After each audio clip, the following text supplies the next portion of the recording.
সত্যিকার অর্থে মুক্তিকামী সমস্ত ধরে আমাদের বুকের উপর পাথর হিসেবে বসেছিল, তাদের এই যে আমরা এত কষ্ট করে তাদের ইতিহাস হচ্ছে গৌরবের।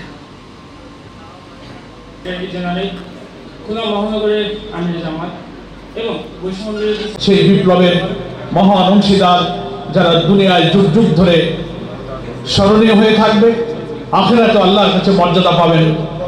আজকের এই দিনে আমরা তাদেরকে স্মরণ করছি এবং বাংলাদেশ জামাত ইসলামী এই শহীদদের জীবনী আমরা যতটা তথ্য পেয়েছি প্রায় 2000 এখানে শাহাদাত বরণ করেছে। এবং আপনারা অনেকেই জানেন বাংলাদেশ জামাত ইসলামের আমির ডক্টর শফিকুর রহমানের নির্দেশে সারা দেশে প্রত্যেক শহীদদের বাড়িতে বাড়িতে গিয়ে জামাতের নেতৃবৃন্দ এবং আমির জামাত নিজে তাদের সান্ত্বনা সহানুভূতি সাক্ষাতের চেষ্টা করেছেন। এবং জামাত সিদ্ধান্ত নিয়েছে একটি ঐতিহাসিক সিদ্ধান্ত, যে এখনো সরকারের পক্ষে সিদ্ধান্ত নেওয়া সম্ভব হয়নি, যে সকল শহীদদের জীবনের উপরে ঘটনার উপরে সচিত্র প্রতিবেদন সহকারে একটি সংকলন প্রকাশিত হবে। এ পর্যন্ত শহীদদের 717 জনের বাড়িতে বাড়িতে গিয়ে তথ্য সংগ্রহ করে যে সংকলন তৈরি হয়েছে তার 10 খণ্ডে 2500 পৃষ্ঠায় ছাপা হয়েছে। তখন জামাত ইসলামী সিদ্ধান্ত নিয়েছে যে আমরা 10 খণ্ডের উপরে একটা মোড়ক উন্মোচনের অনুষ্ঠান করি। ইতিমধ্যে আরো 93 জন শহীদের জীবনী এসে গেছে এবং তথ্য সংগ্রহ, ছাপার কাজ, সংকলনের কাজ অব্যাহত আছে।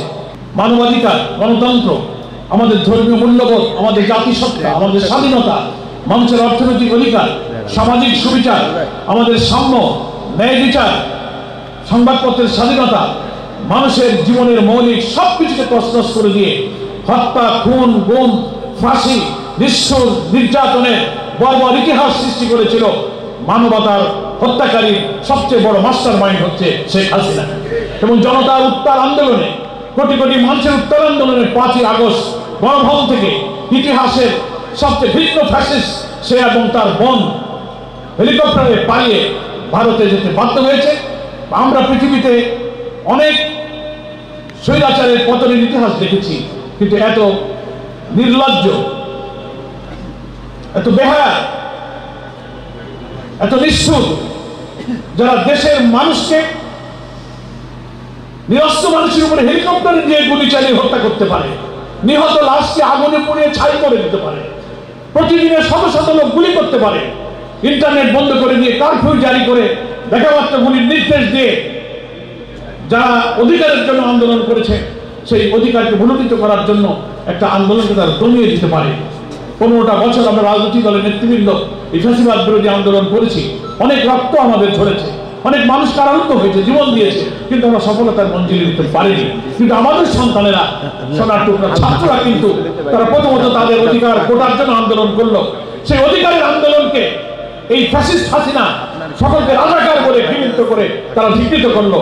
তারা স্লোগান দিল, চাইতে গেলাম অধিকার, হয়ে গেলাম রাজাকার। এজন্য আমাদের সবার একসাথে এই যে অনুষ্ঠানের সম্মানিত সভাপতি, সম্পূর্ণ অরাজনৈতিক প্ল্যাটফর্ম, আমরা যেন অরাজনৈতিক হিসেবে আজীবন থাকতে পারি।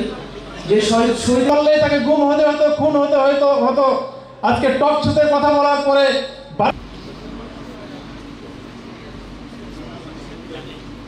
ধন্যবাদ জানিয়ে সামনের প্রোগ্রাম, যে মূল প্রোগ্রাম এখানে শুরু হতে পড়াশোনা করেছি খুলনা বিশ্ববিদ্যালয়ে। তো জিনিসটা আসলে এই জুলাই অভ্যুত্থান শুধু কেন্দ্রীয় সেক্রেটারি জেনারেল, উপস্থিত অন্যান্য অতিথিবৃন্দ, ঠিক রেখে সামনে অনেক আগায় যেতে পারি। সবাইকে অনেক ধন্যবাদ। আসসালামু আলাইকুম। উন্মোচন করছি একই সঙ্গে সম্মানিত উপস্থিতি, সম্মানিত সুধীমণ্ডলী, জুলাই গণঅভ্যুত্থানের আমরা এখানে একটা গীত লাগানোর মাধ্যমে এখানে উপস্থিত সাতক্ষীরা শহীদ সাব্বির ইসলাম